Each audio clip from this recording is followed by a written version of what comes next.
আমার ওয়াইফ ইকরা, ওই যেহেতু এই পৃথিবীতে নাই, ওরে নিয়ে এত ক্লিয়ারিফিকেশন, ওকে নিয়ে এত কনভারসেশন আমার কাছে মনে হয়েছে যে দরকার নাই। স্ত্রী আফরা ইভনাত খান ইকরার মৃত্যুর ঘটনায় অভিযুক্ত হওয়ার পর প্রথমবারের মতো মুখ খুলেছেন ছোট পর্দার অভিনেতা জাহের আলভী। সামাজিক যোগাযোগ মাধ্যমে প্রকাশিত এক ভিডিও বার্তায় তিনি আত্মগোপনে থাকার কারণ ব্যাখ্যা করেন এবং নিজের অবস্থান তুলে ধরেন।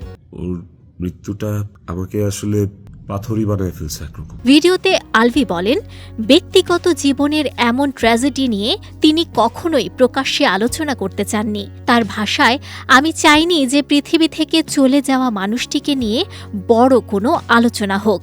আমার স্ত্রী যেহেতু আর নেই, তাকে নিয়ে এত ব্যাখ্যা দেওয়ার প্রয়োজন আছে বলে মনে করিনি। সংসারের বিষয় সবসময় ঘরেই রাখতে চেয়েছি। আচ্ছা, আপনারা কি আমার দেশে আসার মতো পরিস্থিতি রাখছেন? আমি দেশে আসা মাত্রই আমার উপর মব সৃষ্টি হবে, আমি দেশে আসার মাত্রই আপনারা আমাকে টাইনা ছিঁড়ে ফেলবেন। আমার ফোনে এত এত এত থ্রেটস। ইকরার মৃত্যু তাকে গভীরভাবে নাড়িয়ে দিয়েছে উল্লেখ করে তিনি বলেন, ওর মৃত্যু আমাকে মানসিকভাবে ভেঙে দিয়েছে। আমি গুছিয়ে কথা বলার অবস্থায় নেই। কিন্তু আপনারা গল্পের এক পাশ শুনে পুরোটা বিচার করছেন। এক পাশ পড়ে অন্য পাশ না পড়লে তো পুরো সত্য জানা যায় না। গল্পের একটা পাতা পড়েই পুরো গল্পটাকে জাজ করতেছেন। আমার ইকরার শেষ মুখটা আপনারা আমাকে দেখতে দেন নাই, ইকরার পরিবার আমাকে দেখতে দেয় নাই।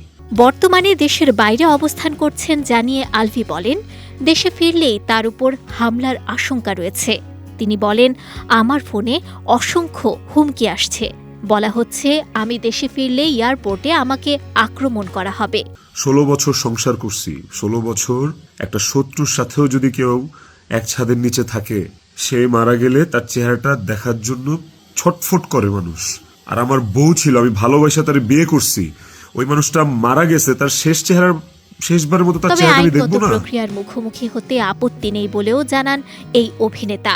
আলভী বলেন, পুলিশ যদি আমাকে গ্রেফতার করে, আমি আইনগতভাবে তা মোকাবেলা করব। কিন্তু গণপিটুনিতে মারা গেলে আমার সন্তানের কি হবে? আইনের প্রতি আমার শ্রদ্ধা আছে।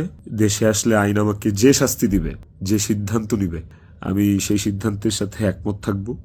আমার তাতে কোনো আপত্তি নাই। আইনিভাবে এই জিনিসটা ফেস করবো, আমার কোনো আপত্তি নাই।